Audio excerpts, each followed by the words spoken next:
Mucho ojo ahí detrás, mucho ojo ahí que no se dan cuenta los de Prosegur. Voilà ce qui se passe à Madrid durant le chantier du Bernabéu. Rodrigo et Vinicius de passage. Des pingouins, bordel, les conséquences du dérèglement climatique, c'est un truc. L'équipe, j'espère que vous allez bien. Hier, vous le savez, on parlait de l'UEFA qui devrait prochainement mettre fin au fair play financier. Une très bonne nouvelle pour les gros clubs européens pour les prochains mercatos à venir. Justement, ça m'a donné envie de parler transfert. Pour le moment, on se base essentiellement sur les rumeurs. Je me suis donc dit qu'on va attendre un peu. En attendant, on peut en venir aux joueurs qui arriveront en fin de contrat en juin prochain. Ils sont nombreux, vous le savez, plutôt que de les lister un par un. On va en parler tout en concoctant une équipe type. Voilà, concept intéressant, je pense. Dites-moi si vous le validez dans les commentaires et pensez aussi au passage avant d'aborder le vif du sujet. À lâcher votre meilleur pouce bleu, comme d'habitude, ça change pas. C'est gratuit, ça prend 2 secondes. En termes de référencement, c'est parfait. Et pour l'humeur, t'as capté.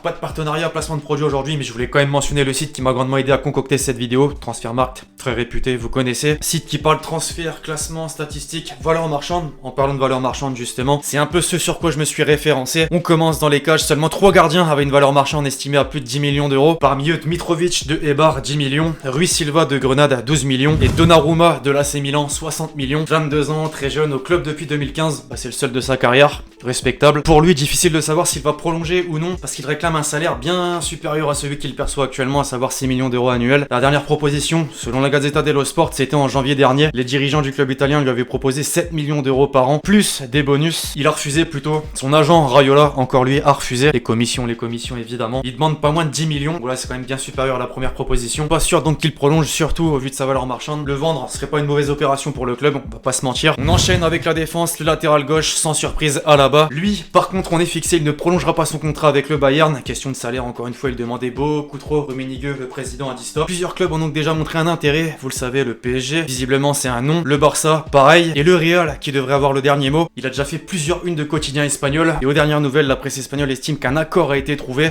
Le pactole, l'Autrichien devrait percevoir pas moins de 9 millions d'euros annuels, plus une prime à la signature de, écoutez bien, 19,7 millions d'euros. Florentino, c'est le Sancho. Enfin, pour lui en tout cas. La charnière centrale désormais, toujours au Bayern, Boateng. Plus vieux, 32 ans, là depuis 2011, une décennie carrément. Pas beaucoup d'infos à son sujet, hormis quelques bruits de couloir qu'il envoie à Chelsea. Bruit de couloir, fallait la sortir celle-là. Quelques médias anglais donc parlent même d'un accord de principe, et c'est plutôt cohérent, on va pas se mentir. Pour elle, l'entraîneur qui réussit, allemand. Plusieurs compatriotes également au sein de l'effectif. Affaire à suivre à ses côtés, Ramos. Ça fait des semaines, voire des mois qu'on attend une décision de sa part, comme le président d'ailleurs, mais toujours pas de oui ou de non. Ce qu'on sait, c'est que le capitaine du Real veut rester, il réclame un contrat de 2 ans. Le Real lui aurait déjà offert, selon AS. La question du salaire pose visiblement problème, il avait refusé en plus la baisse de 10% pour tout le monde afin d'alléger les finances du club. Depuis plus rien, il y a toujours un intérêt du PSG, on en avait déjà parlé. Pour compléter la défense à droite, Garcia, pas de surprise pour le latéral de City, il ne va pas prolonger. Guardiola l'avait déjà confirmé il y a quelques semaines en parlant même d'un transfert au Barça, ce serait acté, et le joueur cette semaine d'ailleurs a carrément fait comprendre qu'il avait hâte de jouer aux côtés de Messi. Alors un bon choix d'après vous, tant pour le joueur que le club,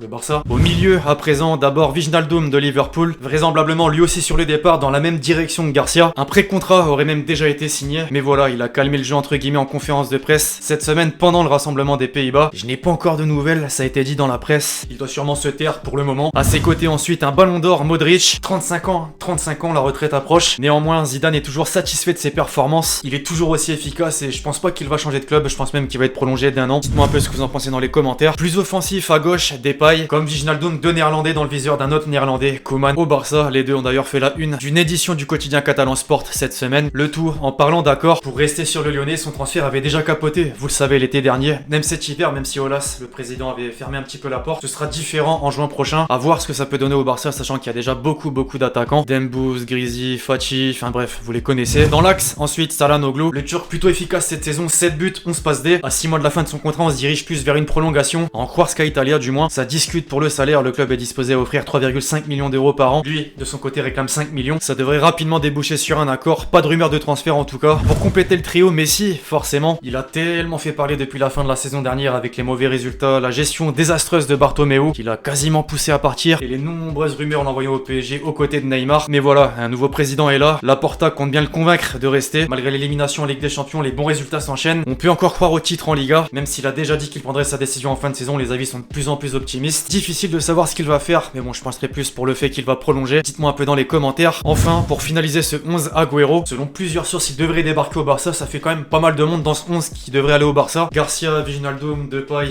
Agüero, justement. Une chose est sûre, c'est que lui ne restera pas. Guardiola voit même en Haaland son successeur. C'est donc plutôt rare de voir autant de grands joueurs libres en fin de saison. L'équipe a de la gueule, on va pas se mentir. Bref, voilà l'équipe, c'est tout pour cette vidéo sur ces grands joueurs qui arriveront en fin de contrat à la fin de la saison. Dites-moi un peu dans les commentaires qui parmi eux vont changer de club, vont finalement prolonger. Pensez à lâcher votre meilleur pouce bleu si la vidéo vous a plu, puis d'ici là, on se retrouve très vite pour de nouvelles vidéos. Encore une fois, c'était Lexty. Ciao.